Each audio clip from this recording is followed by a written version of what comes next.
Tank లెక్కన కలిపి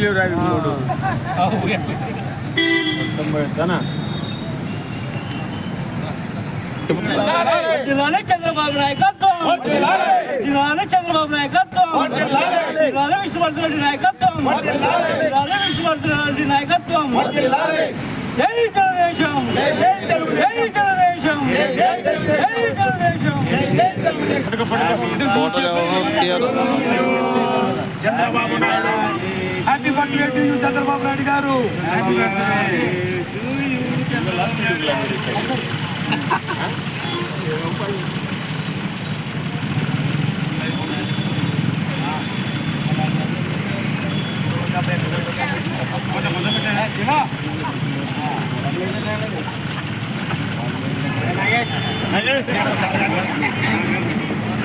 అందరూ కట్ చేసి పెట్టాడా చూడు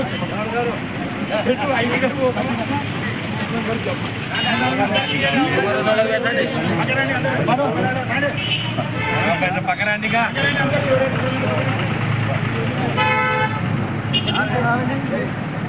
రెడ్డి రెడ్డి కానీ ఇంకా మీరు పోరా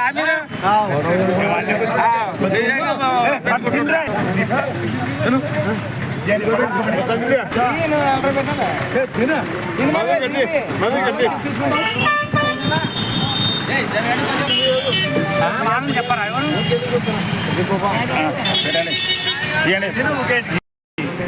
జన్మదిన శుభాకాంక్షలు జరుపుకున్నందుకు చాలా ఆనందంగా ఉంది.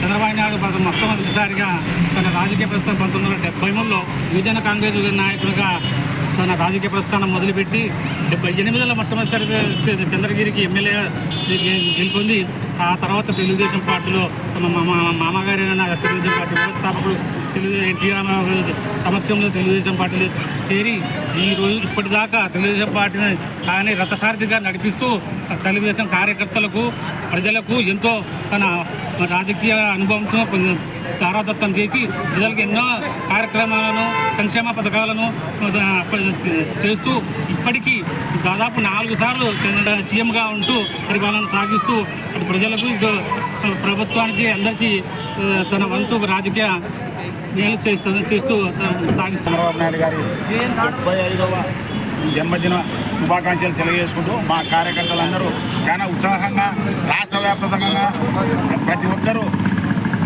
ఉత్సాహంగానే ఈ కార్యక్రమాన్ని పాల్గొని జయప్రదం చేసినారు. కాకపోతే నారా చంద్రబాబు నాయుడు గారు 4 సంవత్సరాలు 4 పర్యాయాలు ముఖ్యమంత్రిగా పనిచేసినాడు. ఎక్కడ కూడా పేదవానికి న్యాయం జరగాలనే చేసినాడు. అది ఏదైనా డ్వాక్రా మహిళలు అయితేనేమి, పథకాలు అయితేనేమి, ఏదైనా సరే చంద్రబాబు నాయుడుతోనే సాధ్యమవుతుంది. 3,000 నుంచి 4,000 వరకు పింఛను పెంచిన ఘనత కూడా చంద్రబాబు నాయుడికే. వికలాంగులకు కూడా పింఛను 6,000 రూపాయలను చేసినాడు.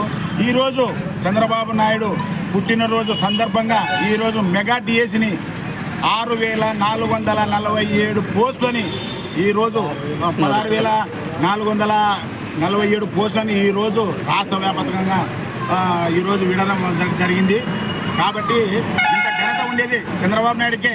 గతంలో ఊకే చెప్పినాడు జగన్మోహన్ రెడ్డి వేరే కంపెనీలు అయితేనేమి ఏవైనా సరే సాధ్యం కావాలంటే ఒక చంద్రబాబు నాయుడుతోనే సాధ్యమయ్యేది, వేరే వాళ్ళతో ఎవరితో కూడా సాధ్యం కాదు.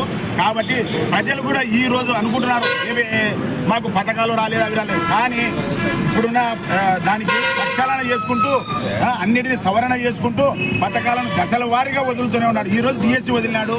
రేపు మే ఆఖరి లోపల మరి తల్లికి వందనం అనే పథకాన్ని పిల్లలకు బడిలు తెరిచే లోపల కూడా ఆ పథకాన్ని కూడా అమలు చేస్తున్నాడు.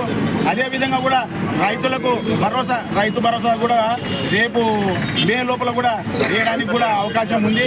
కాబట్టి మనమందరము ఈరోజు చంద్రబాబు నాయుడు సమక్షంలో పనిచేస్తున్నందుకు చాలా సంతోషంగా ఉంది. అదే మాదిరిగా మా విష్ణువర్ధన్ రెడ్డి గారి ఆధ్వర్యంలో కూడా పనిచేస్తున్నందుకు మాకు చాలా సంతోషంగా ఉంది. కాబట్టి ఎమ్మెల్యే బొగ్గుల దశ పనిచేస్తూనే ఉన్నాము. కాబట్టి మనకి ప్రతి ఒక్కరికి పేదవానికి ఇల్లు కానీ ఈరోజు కూడా ఇల్లు కూడా శాంక్షన్ అయినాయి. స్థలాలు ఉన్న వాళ్ళు ఆడికి వాళ్ళ మన రాష్ట్ర ముఖ్యమంత్రి వర్యులు తెలుగుదేశం పార్టీ సుమారు ఉమ్మడి రాష్ట్రంలో 1990 నుండి 2004 సంవత్సరం వరకు 9 సంవత్సరాలు ఏకదాటిగా ఉమ్మడి రాష్ట్రాన్ని పరిపాలించిన ఏకైక వ్యక్తి ఎవరైనా ఉన్నారంటే మన చంద్రబాబు గారు ఉన్నారు. ఆయన 75 ఏళ్ళ వయసులో ఆరోగ్య నిలబడగలడు. 75 ఏళ్ళ వయసులో గంట సేపు నాన్ స్టాప్గా స్పీచ్ ఇవ్వగలడు. 75 ఏళ్ళ వయసులో కూడా ఎంత కక్షపూరితమైన కేసులు పెట్టినా నిగ్రహంతో జైలు 4 గోడల మధ్య 54 గంటలు గడిపినా ఏమాత్రం ధైర్యం తన ఆత్మధైర్యంతో ఈరోజు టీడీపీ పార్టీలో ప్రతి కార్యక్రమం ఏదైనా కానీ కోరన్నాడు. జన్మభూమి కార్యక్రమం అయితేమి, శ్రమదానం చెట్టు నీరు అయితేనేమి ఇలా ఎన్నో సంక్షేమ కార్యక్రమాలు పెట్టి ఈ మధ్యనే అన్నగారు అన్నట్టు డిఎస్సి వదిలాడు 16,000 కోట్లు. అలాగే డిఎస్సి వదలడం వల్ల ఎంతోమంది నిరుద్యోగ యువతకు ఈరోజు ఉపాధి కల్పించే అవకాశం కల్పించినందుకు ఈరోజు ఆయన జన్మదినం సందర్భంగా ఈరోజు యువతకు ఒక గిఫ్ట్గా ఇవ్వడం అనేది మాకు కూడా ఎంతో సంతోషంగా ఉంది. కావున ఈరోజు ఆయన జన్మదినం చేసుకోవడానికి మేము కూడా దేవుని ప్రార్థించేది ఏమంటే అదే అంతే సంతోషంగా అంతే ఉత్సాహంగా పనిచేస్తూ ఈరోజు యువతకు ఆయన ఒక నిదర్శనంగా నిలబడి 75 ఏళ్ళ వయసులో కూడా అంత చురుకుగా పనిచేస్తూ 18 గంటలు నిరాహారంగా పనిచేస్తూ ఈరోజు యువతకు ఒక మంచి మెసేజ్ని ఇవ్వడం కూడా ఆయన ద్వారా చూసి నేర్చుకోవాలి.